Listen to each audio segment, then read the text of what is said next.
கொத்தவரங்காய் வத்தல் செய்யறதுக்கு நல்லா பிஞ்சா இருக்கிற கொத்தவரங்காயா நல்லா தண்ணியில் சுத்தம் பண்ணி ஒரு 1/2 கிலோ எடுத்து வச்சுக்கலாம். 1 1/2 லிட்டர் தண்ணி நம்ம ஒரு பெரிய வாணலியில் வச்சுட்டு கல்லுப்பு 1 டீஸ்பூன் கொஞ்சமாக மஞ்சப்பொடி போட்டு தண்ணி நல்லா கொதிச்சோடனே இந்த சுத்தம் பண்ணி வச்சுருக்கிற இந்த கொத்தவரங்காய் போட்டு கரெக்டாக 5 நிமிஷம் நம்ம ஹை ஃப்ளேமில் வச்சோம்னா கொத்தவரங்காய் சரியான அளவுக்கு வெந்திருக்கும். அதே சமயத்தில் குழையக்கூடாது. இது ரொம்ப ரொம்ப முக்கியம். ஒரு மூடி வச்சுட்டு 5 நிமிஷம் கழிச்சு காமிக்கிறேன் பாருங்கள். நல்லா ஹை ஃப்ளேமில் தான் வச்சுருந்தேன்.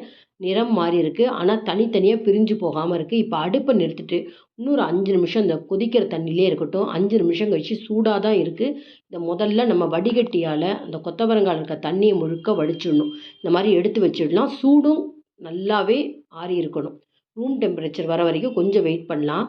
நல்ல கெட்டி தயிர் ஒரு 200 ml எடுத்துக்கிறேன்.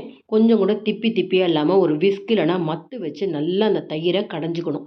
இந்த மாதிரி கடைஞ்சதுக்கப்புறம் இப்போ நம்ம உப்பு போட்டு கொத்தவரங்காயை வேக வச்சோம். அதுக்கப்புறம் வடித்து எடுத்ததுனால திரும்பவும் கொத்தவரங்காயில் உப்பு சேரணுங்கிறதுக்காக 1 டீஸ்பூன் உப்பும் ஒரு 3/4 டீஸ்பூன் மிளகாத்தூள் சேர்க்குறேன். காரங்கிறது உங்கள் விருப்பம். இன்னும் கொஞ்சம் கூட வேணும்னாலும் சேர்த்துக்கலாம். அதையும் சேர்த்து நல்லா விஸ்கால் நல்லா கடைஞ்சி எடுத்துக்கலாம். இப்போ நல்லா சூடு ஆறின தண்ணி வடிஞ்ச அந்த கொத்தவரங்காயை இந்த தயிர் கூட சேர்த்து நல்லா கோட்டிங் ஆகிற மாதிரி நல்லா பெசரணும். இதெல்லாம் பெசரி நல்லா வச்சு ஒரு நாள் இல்லைனா ஒரு நைட்டு வரைக்கும் நம்ம நல்லா பெசரி வைக்கணும்.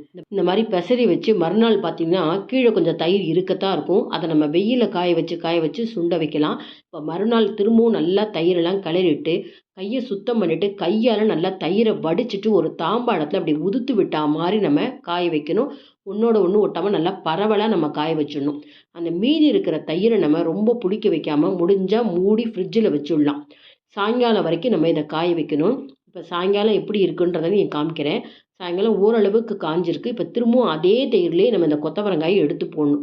எடுத்து போட்டுட்டு நல்லா பெசரணும். முதல் நாள் வரைக்கும் உங்களுக்கு டைரெக்டாக தாம்பாளத்தில் காய வைக்கலாம். மறுநாள் பார்த்திங்கன்னா அந்த தயிர் முழுக்க கொத்தவரங்காயில் இருக்கிறதுனால தாம்பாளத்தில் ஒட்டிட்டு அதனால தாம்பாளத்து மேலே ஒரு பிளாஸ்டிக் ஷீட் போட்டுட்டு இந்த பெசரி வச்ச இந்த கொத்தவரங்காயை திரும்பவும் மறுநாள் வைக்கணும். இந்த மாதிரி பெசறப்ப பாருங்கள் மறுநாள் கொஞ்சம் கூட தயிர் பாத்திரத்துக்கு கீழே இருக்காது. நல்லாவே உங்களுக்கு கொத்தவரங்காயோட கோட்டிங் ஆகிருக்கும். இதே மாதிரி நம்ம 4 நாள் வரைக்கும் காய வச்சு எடுத்துடலாம்.